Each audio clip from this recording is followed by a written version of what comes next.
pessoal, a gente vai iniciar nossa videoaula agora de Química, relembrando e revisando a conteúdo de cinética química. Eu decidi preparar essa videoaula para vocês, pessoal, porque nos nossos últimos encontros, a minha internet não nos auxiliou muito bem durante nossas aulas pelo Zoom. Então, eu sei como ficaram ainda muitas dúvidas envolvendo alguns tópicos e conceitos de cinética química. Então, decidi preparar essa videoaula bem objetiva, bem explicativa dos conceitos, para a gente relembrar, revisar e poder sanar as dúvidas que ainda continuaram sobre o conteúdo, tá bom? Então, aqui nessa videoaula terá alguns conceitos que eu estou revisando, não só revisando, mas estou ajeitando, porque na nossa última aula, daquele último exercício, ainda ficaram muitas dúvidas referentes a isso, tudo bem? Então, todo mundo sabe que cinética química é a parte da química que estuda a velocidade das reações químicas, né? E os fatores que influenciam essas velocidades. Então, os principais fatores que influenciam a velocidade de uma reação química são quatro principais: concentração dos reagentes, superfície de contato, temperatura e catalisadores e inibidores, tá bom? Então, esses quatro fatores é que diretamente irão influenciar a velocidade de uma reação química, ou aumentando esta velocidade ou diminuindo esta velocidade, tá bom? Tem um fator aí que não está aí entre esses quatro principais, mas que nós vamos estudar ele de forma separada, que é basicamente a forma das colisões entre as moléculas, que é a teoria das colisões, tá? Como a colisão de uma molécula com a outra também pode influenciar na velocidade desta reação química. Então, para que uma reação química ocorra, é necessário saber a natureza dos reagentes, que elementos químicos fazem parte dos reagentes dessa reação química, qual estado físico esses reagentes estão, se estão no estado sólido, líquido ou gasoso, porque isso vai influenciar muito a velocidade da reação química. É preciso também ter em mente a forma como as moléculas se colidem, porque para uma reação química acontecer, as moléculas dos reagentes que estão em movimento, elas se colidem. E a forma como acontece essas colisões, de forma efetiva ou não efetiva, podem favorecer ou desfavorecer a velocidade da reação. Entre outras palavras, a forma como as moléculas se colidem podem aumentar ou diminuir o tempo de duração daquela reação química, tá? Mas para que as moléculas colidam de forma efetiva, é preciso que elas estejam no que nós chamamos de uma orientação favorável.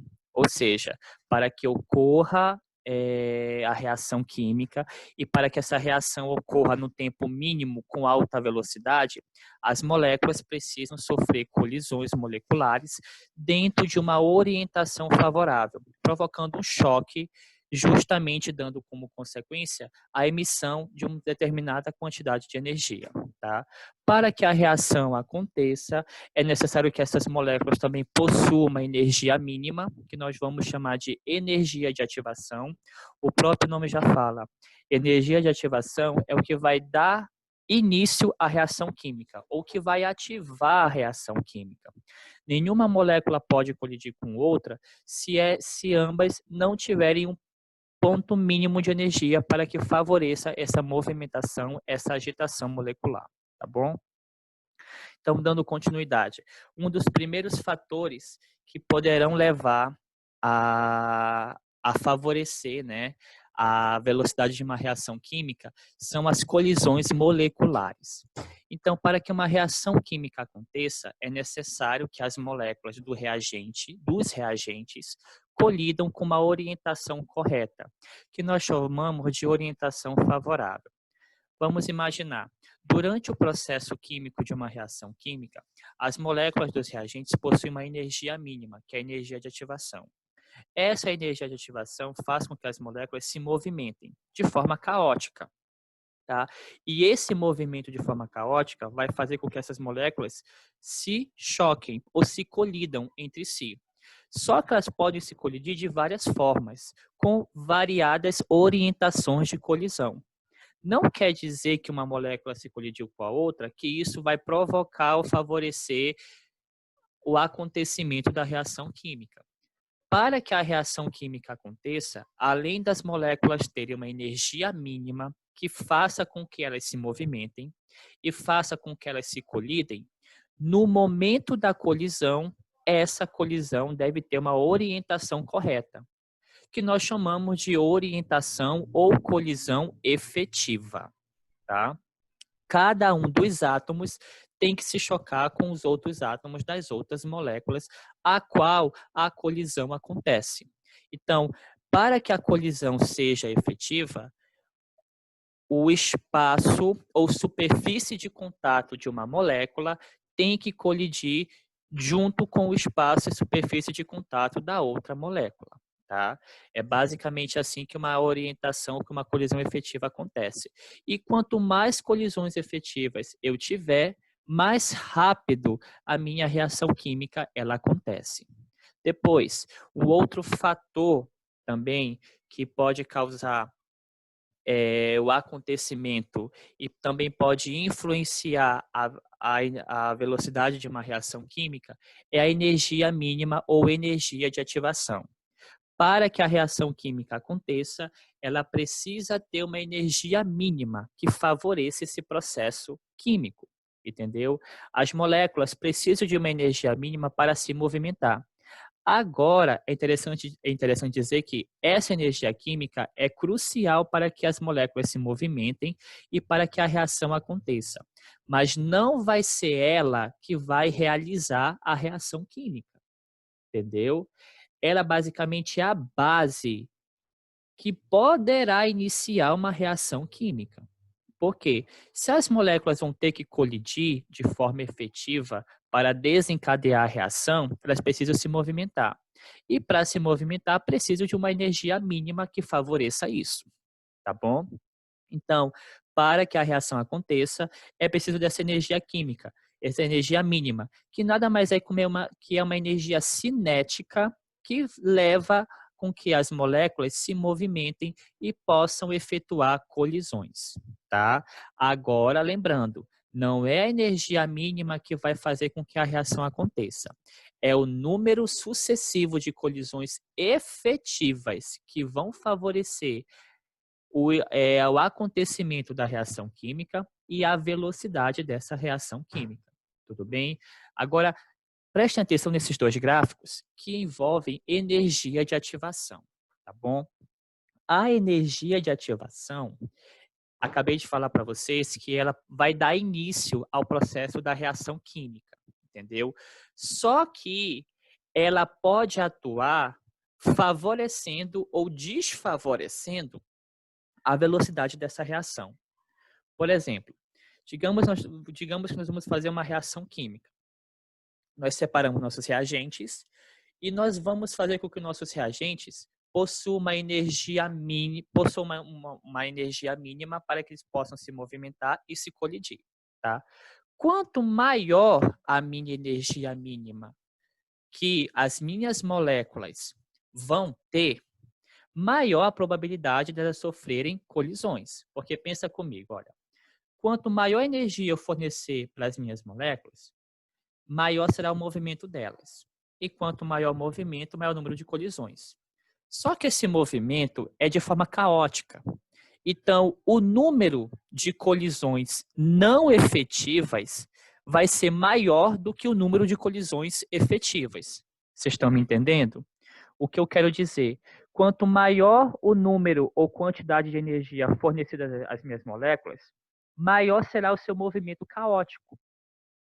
E quanto maior o movimento caótico, mais colisões de forma caótica essas minhas moléculas vão proporcionar.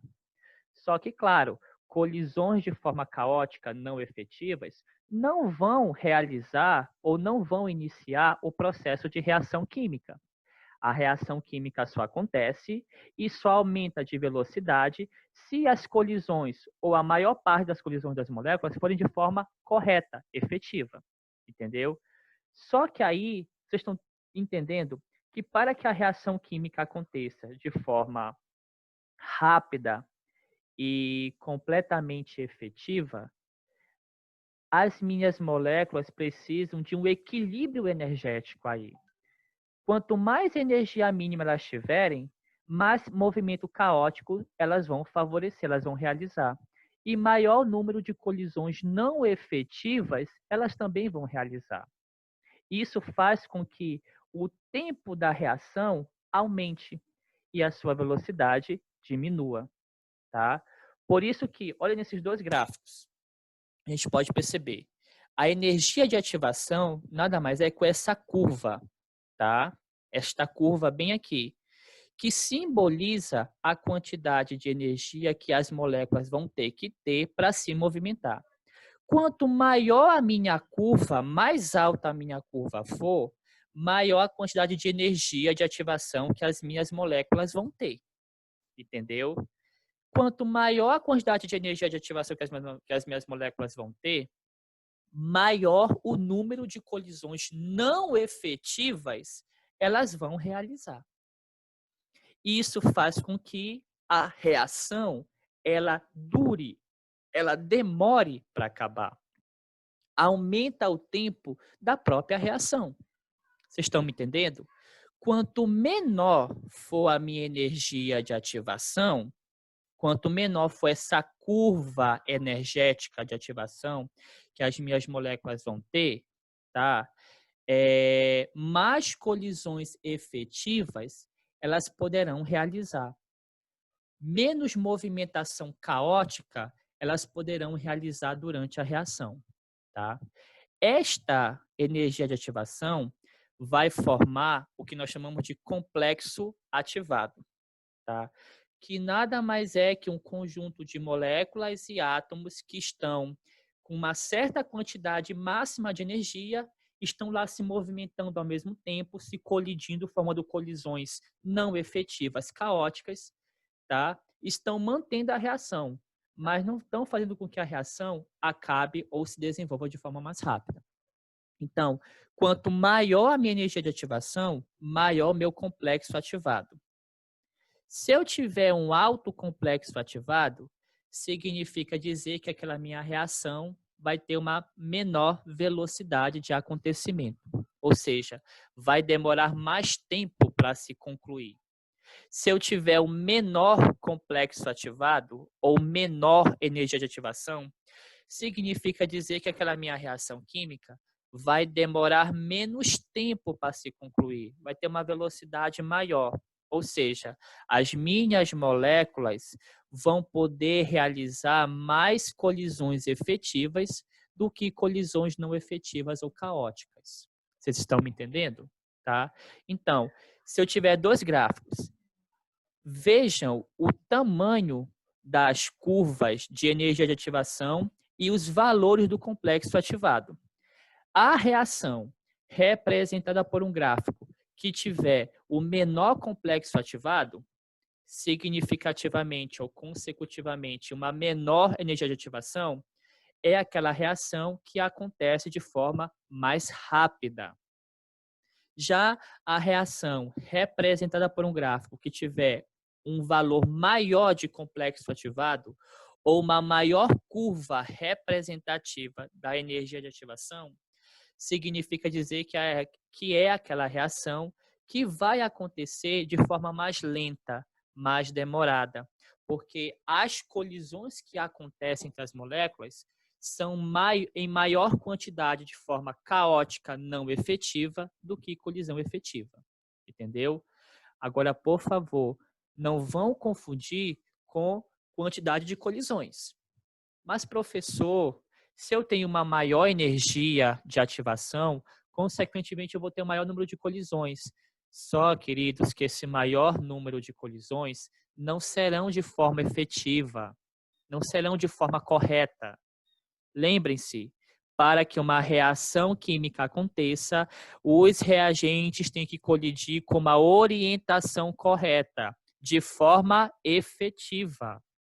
Quanto mais energia eu ofereço para as minhas moléculas, mais movimento caótico elas vão realizar. Consequentemente, maior número de colisões caóticas e não efetivas também vão ocorrer. E isso vai diminuir o tempo e a velocidade, ou melhor, diminuir a velocidade, né, da minha reação. A minha reação vai se transcorrer ou vai acontecer de forma mais lenta. Tudo bem até aí? Então, continuando com os fatores que influenciam na velocidade de uma reação, temos a temperatura. Aqui é muito mais fácil, pessoal.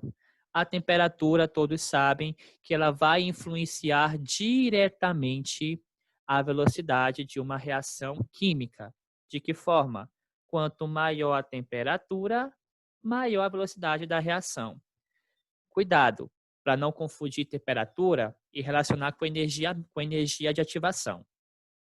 Por incrível que pareça, quando eu aumento a temperatura de uma reação química, eu estou diminuindo o complexo ativado ou a energia de ativação das moléculas. Mas, professor, não seria o contrário? Pensando por um lado, poderia ser o contrário, porque quanto maior a temperatura, maior a energia fornecida para as moléculas, né? Mas aqui é interessante porque essa temperatura não vai agir nas moléculas individualmente, vai agir no composto total dos reagentes. Quando eu esquento uma determinada mistura para reagir, eu estou fornecendo temperatura não somente para as moléculas, mas para todo o sistema químico, todos os elementos e átomos que estão ali. Esta temperatura diminui o complexo ativado, mantém a energia de ativação das moléculas constante, não aumenta nem diminui, e faz com que essas moléculas consigam efetuar colisões efetivas em maior número. Por isso que a temperatura, ela aumenta a velocidade de uma reação química, porque faz com que as moléculas consigam efetuar o maior número de colisões efetivas, comparado com as colisões não efetivas ou caóticas, tá? Outro, estado físico dos reagentes, tá? Claro que dependendo do estado físico dos reagentes, se está no sólido, no líquido ou no gasoso, tá? Eu também posso ter velocidades diferentes de reações químicas. Quanto mais volátil estiver os meus reagentes, maior será a velocidade da reação química. Por exemplo, eu tenho reagentes no estado físico sólido e tenho reagente no estado físico líquido.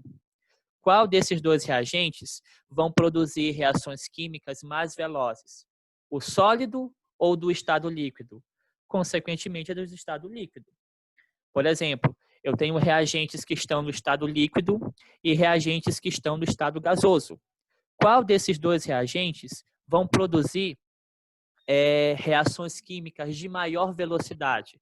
Com certeza, os reagentes que estão no estado gasoso. Então, quanto mais volátil for o estado físico dos meus reagentes, quanto mais separados estiver os átomos e as moléculas desses reagentes, maior a probabilidade de eu tiver colisões efetivas para produzir uma reação química. E, consequentemente, maior será a sua velocidade. Tá? Superfície de contato. Aqui eu quero focar com vocês e eu quero desmistificar uma dúvida que alguns alunos me mandaram no privado sobre superfície de contato e velocidade de reações químicas. Tá? Nós sabemos que quanto menor a superfície de contato, aparentemente maior será a velocidade da reação química, né? Visualmente é o que acontece. Por exemplo, eu tenho pedaços pequenos de um determinado ferro. Esses pedaços pequenos desse determinado ferro vão oxidar mais rápido do que uma barra grande de ferro maciça, né? Visualmente é isso que a gente percebe.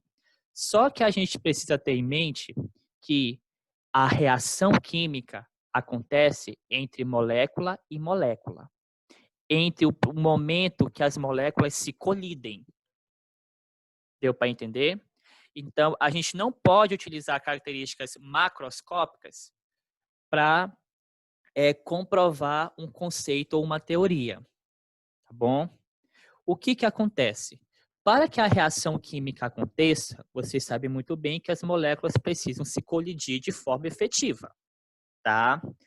E a colisão só vai ser de forma efetiva quando a superfície de contatos das moléculas forem maior do que suas superfícies de contato forem menor. Vocês estão entendendo? Eu não estou falando de superfície de contato do corpo macroscópico ou dos reagentes de forma visível. Eu estou falando da superfície de contato molecular, ou o tamanho da superfície de contato entre os átomos e moléculas, tá? Para que ocorra colisões efetivas e a reação aconteça de forma mais rápida e veloz, a superfície de contato molecular e não a superfície de contato macroscópica dos reagentes, mas a molecular tem que ser maior. Então, quanto maior a superfície de contato molecular entre as moléculas, maior o número de chance da colisão entre essas moléculas ser de forma efetiva. Agora, é claro, pessoal, se eu fosse observar uma reação química acontecer a olho nu de forma macroscópica, eu teria a noção de que quanto menor o pedaço do corpo, mais rápido ele reage. E é assim que acontece. Mas macroscopicamente, molecularmente, não é assim que acontece. Para que uma molécula se choque na outra, as suas superfícies de contato devem ser maiores ou ter uma dimensão ainda maior, entendeu? Imagine só superfícies de contatos entre moléculas muito pequenas. Seria difícil fazer com que essas moléculas se colidissem de forma efetiva, tá? Então, só recapitulando aqui. Quando a superfície de contato entre os reagentes, só que essa superfície de contato molecular entre os reagentes é maior, maior também será a probabilidade de eu ter colisões efetivas entre essas moléculas. Sendo assim, a velocidade da minha reação também vai ser maior, tá bom? Só corrigindo aí este erro conceitual que ficou para alguns alunos em aulas passadas.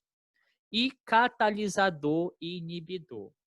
Catalisadores e inibidores também são os outros fatores que influenciam a velocidade de uma reação química.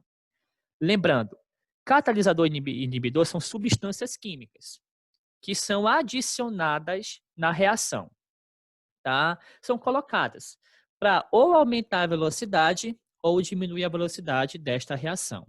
O catalisador e o inibidor vão agir aonde, professor?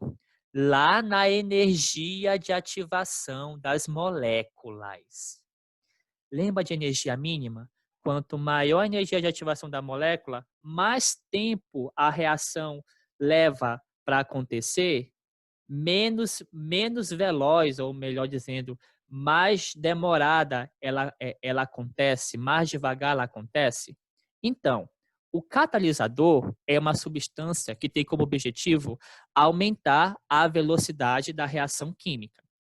Quando você joga o catalisador na reação, ele vai agir na energia de ativação das moléculas. Ele vai aumentar essa energia de ativação das moléculas, fazendo com que o complexo ativado dos reagentes aumente também. Ou melhor, perdão, eu errei, desculpe. É o inibidor que faz isso. O catalisador, voltando, o catalisador ele vai provocar o aumento de velocidade das reações químicas. Então, o que ele vai fazer? Ele vai agir na energia de ativação dessa reação química, tá bom? De que forma? Ele vai diminuir a energia de ativação das moléculas, fazendo com que o complexo ativado também diminua. Quando eu diminuo a energia de ativação das moléculas e o complexo ativado dessas minhas moléculas, eu faço com que a minha reação possa acontecer de forma mais rápida, mais veloz, tá? Só corrigindo, porque eu troquei. Agora sim, os inibidores são outras substâncias que são colocadas na reação química, só que o inibidor vai fazer o processo contrário do catalisador. Ele vai aumentar a energia de ativação da reação química, aumentando também o valor do seu complexo ativado, fazendo com que essa reação química demore mais para ser finalizada, diminua ainda mais a sua velocidade. Então, tanto o catalisador quanto o inibidor vão atuar nas energias de ativação das moléculas. O catalisador diminui a energia de ativação, fazendo com que a reação ocorra de forma mais rápida. O inibidor aumenta a energia de ativação, fazendo com que a reação aconteça de forma mais lenta, mais demorada. Tudo bem, pessoal? E basicamente é isso. Quero agradecer pela atenção de todos. E esta videoaula só foi para a gente revisar e reexplicar alguns conceitos que ficaram ainda em dúvida da aula passada.